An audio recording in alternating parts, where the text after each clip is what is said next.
G'day guys, Steve Morgan here for Fishing Monthly Magazines on one of our testing booth segments. And what the testing booth is we like getting new, untried, popular tackle, and we like putting it through a fairly rigorous testing regime, and that may be anywhere between 3 months and a year.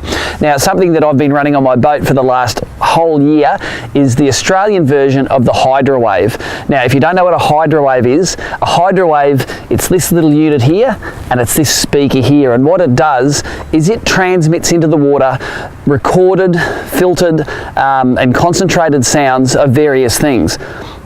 Bait fish swimming around passively, bait fish that are aggravated, bait fish that are scared, fish that are feeding, and a variety of these from across all Australian waterscapes. Now, the Hydrowave is the brainchild of a guy called Gene Iceman in the USA, and Gene is a great supporter of Carl Jochimson. He's a lover of Australian fishing, and he's a great guy. And the history of the Hydrowave in Australia is it was first brought in by Jason Wilhelm up in Gladstone. Now, Jason also helped Gene collect a lot of the sounds and a lot of the fish feeding triggers that the Hydrowave uses to push into the water. Jason didn't continue with the business, and there was a couple of reasons why. One was personal, but the second reason was that the first generation Hydrowaves had some reliability issues. So when the second version of the Hydrowave, the second generation units came out, it was pretty important to me to know that these units were going to last the distance, and which is why we've done a 1-year test on them.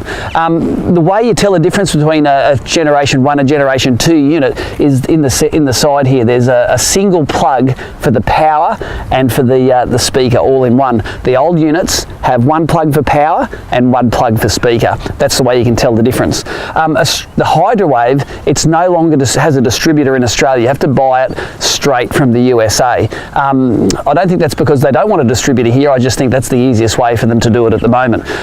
They have an Australian a website that target the Australians.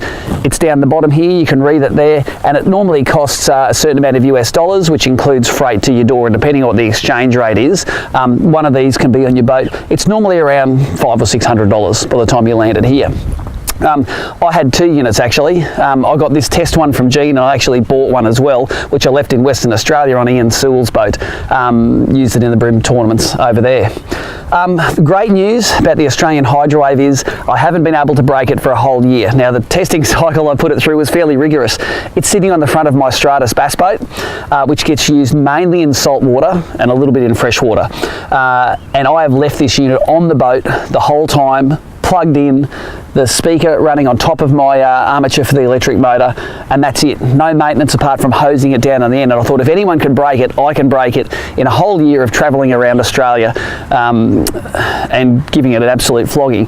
You can see from the unit that the base plate hasn't been 100%. You know, if I was going to have a criticism of the unit, maybe they could make that base plate out of stainless steel. It's showing a little bit of surface rust, but it's held the unit fine. The unit itself boots up first time every time, so it's been a very stable unit, and it delivers the sounds like it's supposed to. Now, the second question is, do Hydrowaves work? The theory is you have inactive fish, you play sounds of fish feeding around them, and all of a sudden that fish has that, hey, something's going on here, I'll have to go and do it. And I've used this in a variety of situations, from Victorian black bream and West Australian black bream up into Barra in Queensland and bass in between. And I suppose it's come a part of my fishing now where I don't feel comfortable if the Hydrowave's not on. Now, does it make the fish just swim to your boat, look at the transducer and they jump straight in your boat? No, it doesn't. But what it does is I think it changes the odds just a little bit more into your favour. And let me tell you one example about that. One of the first places I used this was down in Gippsland Lakes in Victoria. It was a bream tournament there, and I managed to win the tournament, which was lucky for me in Victoria.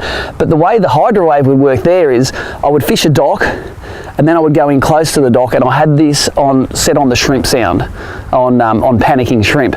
So if I fished a dock and didn't catch any fish, I could go into the dock, still fish the dock, and you could see the big bream coming out to have a look at where the sound was coming from. Now, I mightn't have been able to catch those fish because they were sitting just down beside the electric trolling motor, but I knew that then there was 20 big fish in that dock and I could come back and fish it later, and it would just show me what was in there even if I couldn't catch them while they were looking at this. It was a really weird thing just to see the bream all come out all within a couple of feet of the trolling motor, and they're just looking at the trolling motor. In the bass, I found that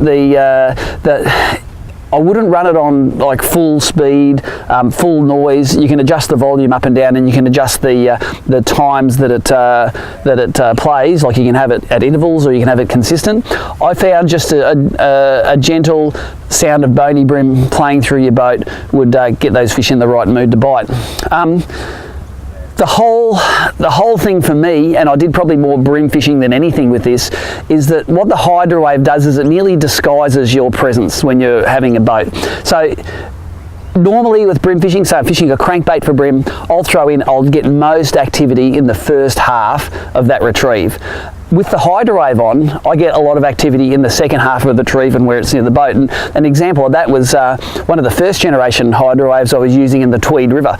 Very rarely does a yellowfin bream come all the way to the boat, follow the boat, and then the lure comes out of the water and the bream goes, oh, there's a boat, I'm going to get out of here. Normally they're onto the boat much before that. So when you have the Hydrowave on, weird stuff and stuff happening close to the boat happens more often than it normally does in any other time. So for me, if it increases that strike zone from half a retrieve to a full retrieve, that's a great thing. If it turns a fish from being passive to being slightly interested, I think that's a good thing. And overall, I've had a great year on the bream tour this year. I've won 3 tournaments, the Australian Open, one in Western Australia, one in Victoria, so yellowfin and black bream, and I hadn't won a tournament for a few years. Is that all because of the Hydrowave? Probably not. Is it because I'm having an extra 10% worth of advantage by having it on? That's probably closer to it.